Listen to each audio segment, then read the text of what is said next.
Siamo qui con Steve Eagles, frontman, chitarrista, fondatore dei Buzzcocks, che ha appena finito uno show assolutamente elettrizzante sul palco del Pordenone Blues Festival.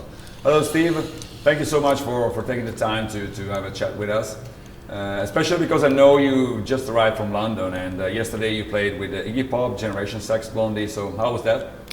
That was a fantastic day. It was an amazing day, you know.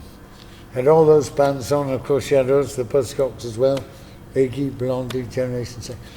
What an amazing day it was. I think there was about 25,000 people there. And the spirit and the atmosphere was just incredible. So it was just a fantastic day and night. You know. It was, so you're still tripping on the high from last night? Yeah. Anyway, yeah. I've not really slept yet. Yeah. And also, like I was saying, we did the 100 Club the day before. And we had a massive, amazing show there as well. And we kind of did that for charity for autism. And it's a long time since I've played that place, many years. So we did that and then straight into the Crystal Palace one with Iggy and everybody. And then here we are today. So it's been 3 full-on shows. Yeah. Not much sleep, a lot of rock and roll. Yeah, it's been a great weekend, right? Yeah. But so you recently come up with a new album which is titled Sonics in the Soul, and you basically wrote it on your own. Yeah. So how did it feel to be the main songwriter for the whole album, or the only songwriter? It was during lockdown, the COVID period. Okay. So I thought I've got a lot of time. We'd put a single out called Got to Get Better and Destination Zero, which is we did at that time. We put a single out and then COVID came. And I was like, well, everybody had time on their hands. So I wrote about 3 or 4 songs, and then I thought they kind of sound good, but now my brother's not there, Pete. So then I started to write with the different dynamics of that thing, a kind of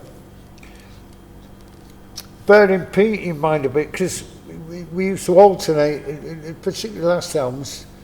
He'd do one song, then I'd do one, then he'd do one. Right. So, it made the album varied, It wasn't just one thing. So I started to look at it like that,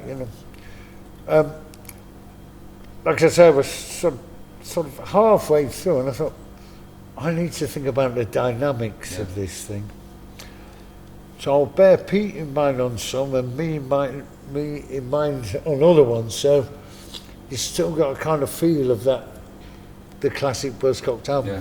Yeah. You basically joined the band as the bass player. Yeah. Then you moved to the guitar. Yeah. And you recently become the lead singer. So are you planning on playing the drums anytime soon? Playing what? The drums. You never know, dude. I've been around in this band, you're right.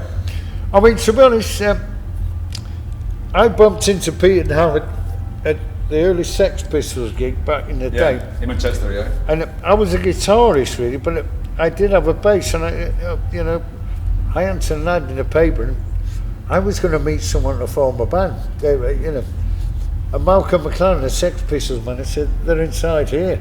I'm like, I don't remember anything about this. And that's how I met him, and that's how I ended up on the bass. But with me on the bass, we recorded Spinal Scratch, and we only actually did, I think it was 10 gigs, 10 shows, all those years ago. And then I moved over to the guitar. But if you look at Wikipedia, you have to go for about 5,000 words before I moved to the guitar. But it was 10 shows, and I think I've done 10 million gigs since. But remember, Howard was the singer originally, and he said he was leaving after 10 shows, and Spinal Scratch had just come out. So me and Pete said, we're carrying on, we'll carry on. And I said, look, I'll move to the guitar, and we'll get another bass player, because I knew I was a better feel for the guitar. Oh, I haven't said that, though. I'm very proud of my bass playing on them early ones, because it was so simple, nothing too fancy, but that gave it the impact. But moving over to the guitar, then Howard left. So basically me and Pete, and John and Steve, but mainly me and Peter, the songwriters and the thing, we realised we had that kind of buzzsaw sound, you know, so the twin guitars. Yeah.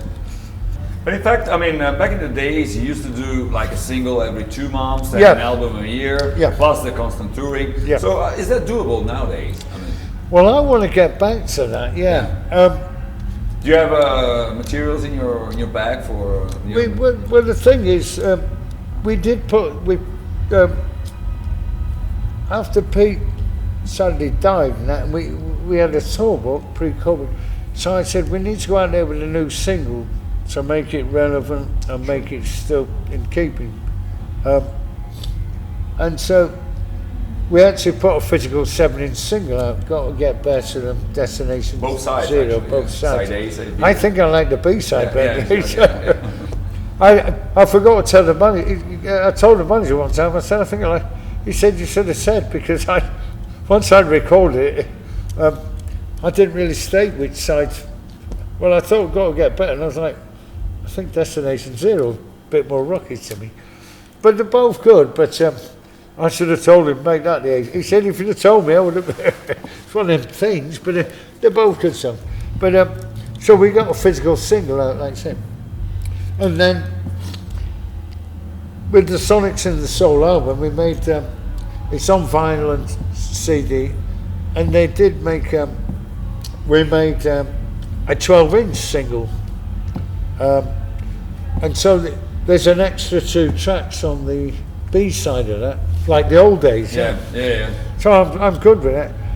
But then the record company outfit, I was like, they don't like putting out singles now. You know, when people make a single now, it's digital. It's just a digital, and that's it. It's like I just signed a new publishing deal, and when the publisher came to see or listen to songs, I said, now I've got 2 extra ones for the B side. You now you just played at a blues festival, and somehow, sometime, somewhere, I heard this statement this morning, which is blues is the teacher and punk is the preacher. Does that sound good enough for you? That sounds good enough to me, yeah. Because, well, it all comes from the blues and all that as well, and you know, the blues covers a lot of ground, and punk, you know, the blues started off with the black guys in America. They were singing the blues, but we was from Manchester. That was our white blues, if you see what I mean.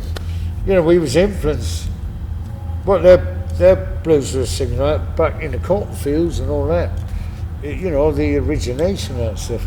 But you know, in Manchester, there the cotton fields. We had cotton mills, where they used to send kids up the chimneys and people working 18 hours a day, all that. So, you know, we've got that history in that way. The hard work, the ethics of the hard work. Yeah, so you fuse that together, and, you know, there was a lot of crossover with reggae bands and punk at the time, remember, you know. We were having a discussion about it with the Rots DC before, because they were on before you, and they. Well, you know, when I was young as well, you used to listen to Trojan and Scar records. I'm sure it was said.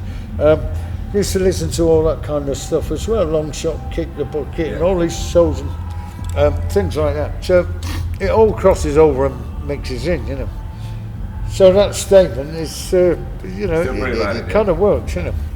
So thank you so much, Steve, for taking the time to have a quick conversation with us. It's been a real pleasure to have you on and off the stage. So thanks a lot. And thank you so much. I mean, we've had such a good welcome at this festival. I hope we come back, you know, at some point.